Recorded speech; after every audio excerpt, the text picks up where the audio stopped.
Ovo se zove čisto savršenstvo. Pogledajte kako ono hrska i kako šuška. Jednostavno morate ih napraviti. Predivno. Pripremu započinjem tako što u posudu koju ću mesiti stavim 700 grama mekog brašna, dodam jednu kašičicu soli i sad sve to malo promešam. A onda sipam 400 ml vode i 3 kašike ulja. Sad ću sve to prvo mešati varjačom, a onda ću umesiti testo.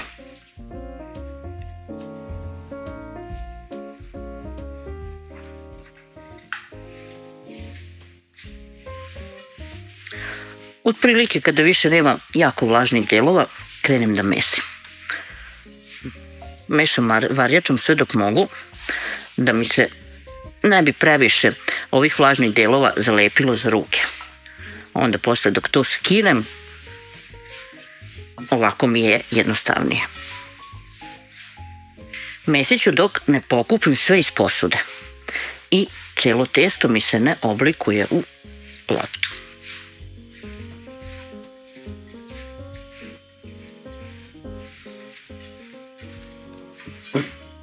Ovako dobijeno testo izvadit ću na radnu površinu, pa ću tu dodatno da izmesim. Ako se lepi, ovako dodajte samo jednu mrvu brašna. Nastavljam da mesim na radnoj površini, sve dok mi se testo lepo ne ujednači. Potrebno je da ovo testo bude dobro umešano.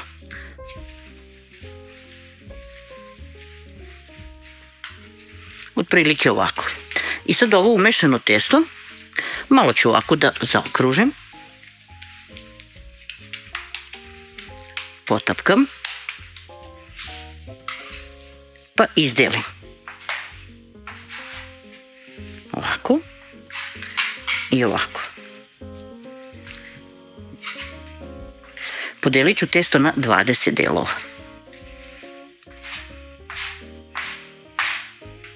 Od većeg dela otkinete, dodate manjem delu i oblikujete loptice. Ovako.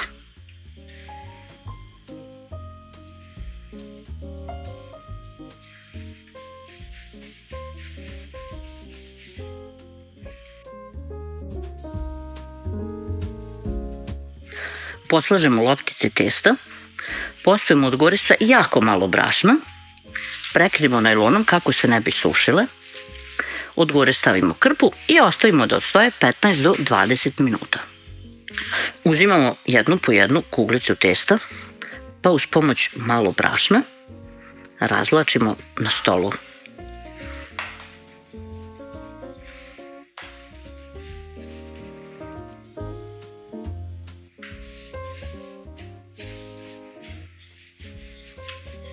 Otprilike ovako, prečnih nekih 10-12 cm i stavimo sa strane.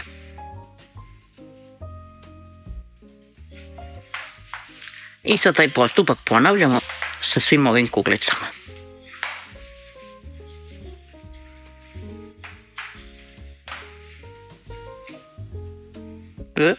Malo se zalepio. Možete i ovako sa strane umočiti u brašno pa razvlačiti. Može je tako i najbolje.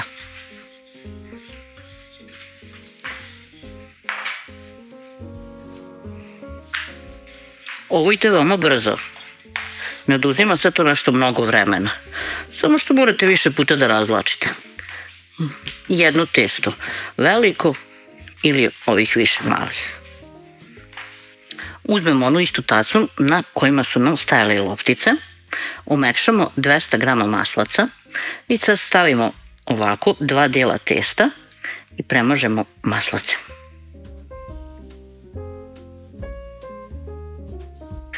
Preko stavim opet deo testa.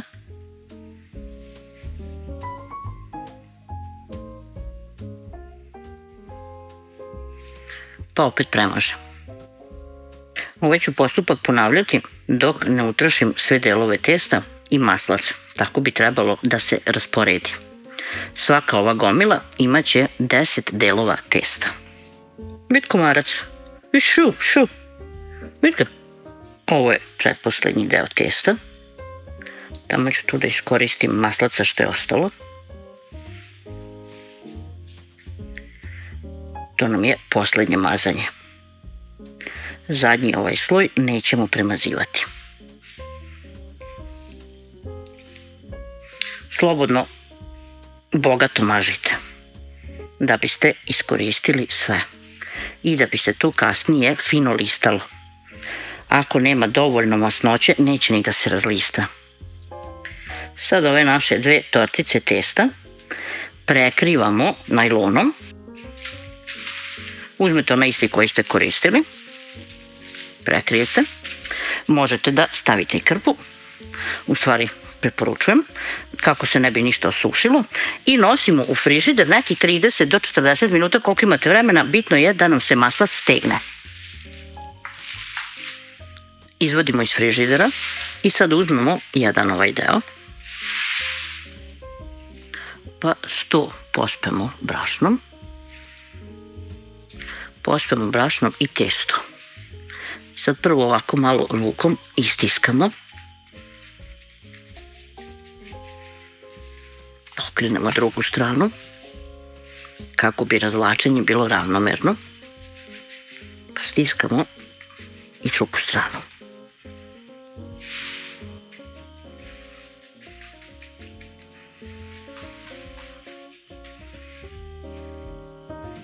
Pospemo sa još malo brašna, a onda uzmemo oklagiju.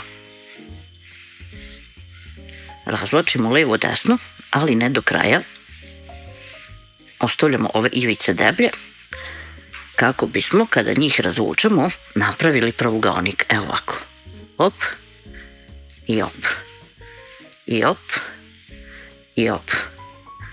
Ovo vam je najlakši način da testo bude pravugaonik. Ko nije znao, sad zna. Morate testo da okrenete nekoliko puta da bi vam se ravnomerno raširilo.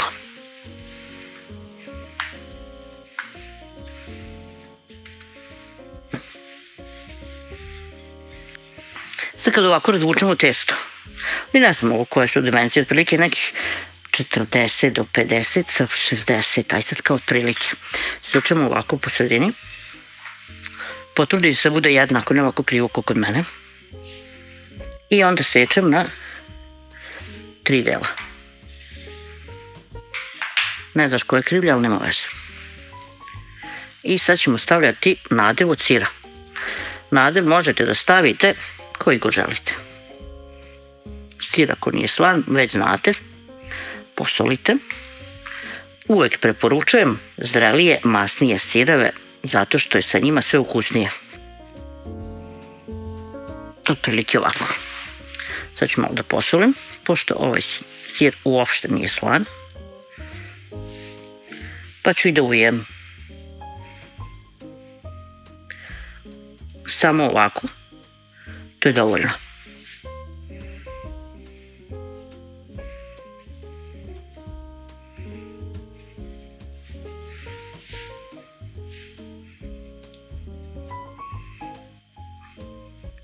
Kada ih uvijete, ovako izgledaju. Sad ću samo da ih sklonim, jer ću isti postupak da ponovim i sa drugim delom testa.